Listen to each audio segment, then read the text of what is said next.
Você não acha estranha essa mania que boa parte da mídia e os isentões têm de confundir 6 com meia dúzia? Sobre essa questão eu quero falar com você daqui um pouco, mas antes lembrar para você da importância de entrar lá no apoia-se/canal de Brasília, fazer sua contribuição, ajudar que a gente mantenha o canal, fortaleça, melhore, enfim, faça os investimentos que são necessários. Também é preciso e é muito, mas muito importante que você se inscreva. Há uma série de algoritmos que são usados exatamente para esconder os canais de direita e nós estamos sofrendo com isso. Então é importante não só que você se inscreva, mas que você ative o sininho. Em um certo sentido, as redes sociais criam barreiras para que as nossas mensagens não cheguem até aqueles que nós gostaríamos que chegassem. E se depois de tudo isso ainda lhe sobrar ânimo, nos acompanhe em nossas redes sociais. É muito clara e evidente a percepção de boa parte da mídia e também dos isentões sobre a importância estratégica de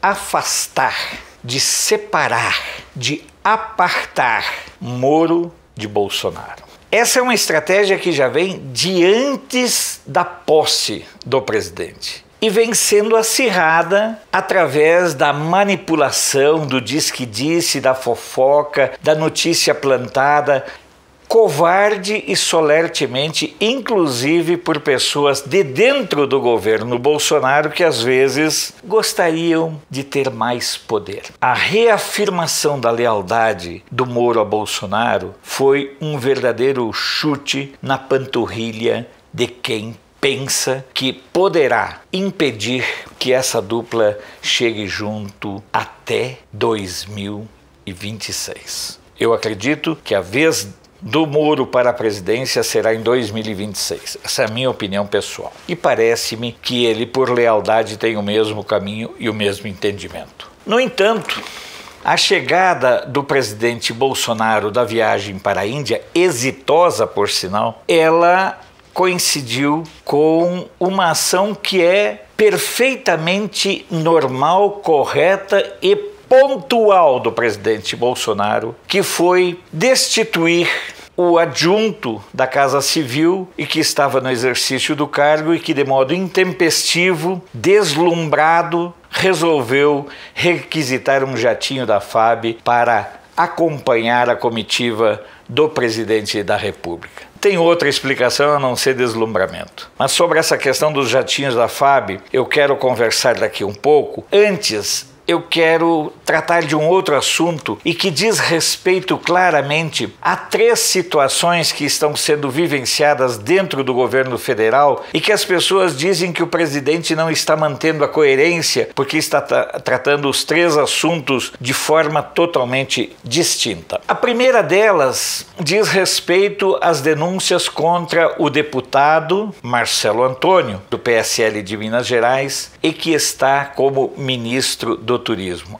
Mas ele foi denunciado. Nada do que foi denunciado diz respeito a atos praticados no mandato de ministro. São coisas que remontam às eleições de 2018. E, acredito eu, a postura do presidente é no sentido de esperar que a justiça decida. Fosse eu o ministro do Turismo, já teria pedido demissão para evitar o desgaste do governo Bolsonaro, mas cada um atua, age, reage e assume os seus atos. Não estou aqui para julgar, mas tenho o entendimento claro que no caso do ministro do Turismo, o presidente Bolsonaro está esperando que a justiça diga o que de fato aconteceu. Volto a dizer, creio que o ministro deveria voltar para a Câmara dos Deputados, esperar que tudo se resolvesse e daí sim assumir de novo o cargo de ministro do Turismo, se ele for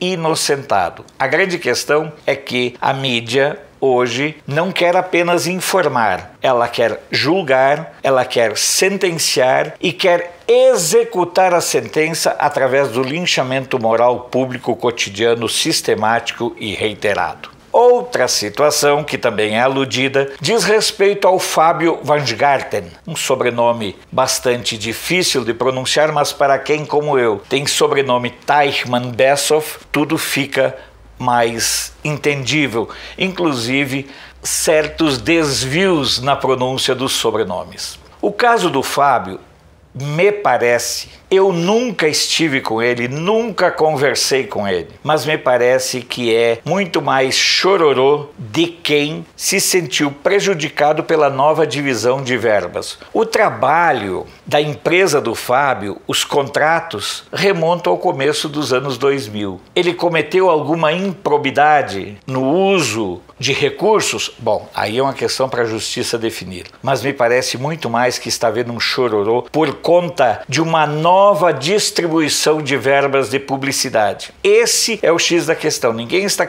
parece-me, preocupado se o Fábio cometeu algum delito. A questão toda é din-din, mexeram nos bolsos dos veículos. E é lógico que a Globo, que sempre foi a maior beneficiária, recebendo muito acima daquilo que ela podia receber, do que ela supostamente teria direito, está esperneando e é do jogo espernear. Por falar nessa relação com as agências, eu acho muito engraçado que a mídia não toque, por exemplo, no caso do Rodrigo Maia. O Rodrigo Maia tem um funcionário indicado pela Propeg. A Propeg, por sinal, que tem contratos com o governo federal e com a Prefeitura de Salvador, comandada por ACM Neto, do DEM, mesmo partido do Rodrigo Maia. A Propeg fez toda a campanha publicitária da tentativa, com êxito, da eleição do Rodrigo Maia para a presidência da Câmara dos Deputados. Quem produziu todo o material, toda a estratégia, tudo aquilo que envolveu foi a Propeg. De graça? Ora, engraçado que a mídia não foi atrás disso. Sobre a demissão do, na minha opinião, já ex-adjunto da Casa Civil. O caso do Vicente Santini é uma situação que eu vou dar minha opinião sem medo também de eventuais chororôs. Errou valendo-se de um privilégio que está ali colocado na lei. Errou porque ficou deslumbrado com o poder de requisitar um jatinho. Faz muito tempo eu escrevi um conto, uma crônica chamada A Maldição do Cafezinho, que é talvez a maldição mais terrível que tem em Brasília, que é quando a pessoa chega a um cargo e ela passa a ter direito a pedir um cafezinho. Parece que o simples fato da pessoa poder pedir um cafezinho muda totalmente a personalidade dela. Imagine então quando a pessoa pode requisitar um jato da FAB. É um absurdo? Sim. Mas é um absurdo, por exemplo, que o eterno advogado e ministro do PT, o Toffoli, usa. Ele requisitou um jatinho da FAB para ir numa festa em São Paulo. Rodrigo Maia requisita para qualquer porcaria. Minha opinião, deveria terminar com esta situação. A manutenção de um jato desses é muito cara. Por que o governo não contrata no balcão, no pregão? Olha, preciso viajar para São Paulo hoje à noite. Abra um pregão urgente ali e vê quais empresas de táxi aéreo fazem o melhor preço, quem oferece o melhor preço, a melhor condição. Um jato desses parado custa muitos milhões de reais. Então, na minha opinião, o governo federal, que é um governo em favor da livre iniciativa, deveria simplesmente acabar com essa possibilidade. Só quem poderia usufruir do avião seria o presidente da República. E pronto! Não tem por que o governo ter uma frota, vários aviões, pessoas disponíveis para atender suas santidades. Ora bolas, vende tudo, desfaz tudo e credencia empresas para que façam esse serviço. Ficará muito mais barato para a sociedade, para o cidadão que paga essas mordomias, esses luxos, e será muito mais transparente, porque em lugar de requisitar um jatinho da FAB, vai ficar constando quanto cada viagem efetivamente custou para o cidadão brasileiro. Porque quando o Nhonho, o Alcolumbre, ou o Toffoli, ou qualquer outra autoridade viaja, quem paga a conta somos nós. A única exceção, na minha opinião, seria efetivamente do presidente da República. Os demais vai em avião de carreira, ou tem medo de ser vaiado, ou tem medo de ser cobrado pela sociedade. É uma sugestão que eu sei que não será acatada, mas que parte do princípio básico de que se nós estamos defendendo que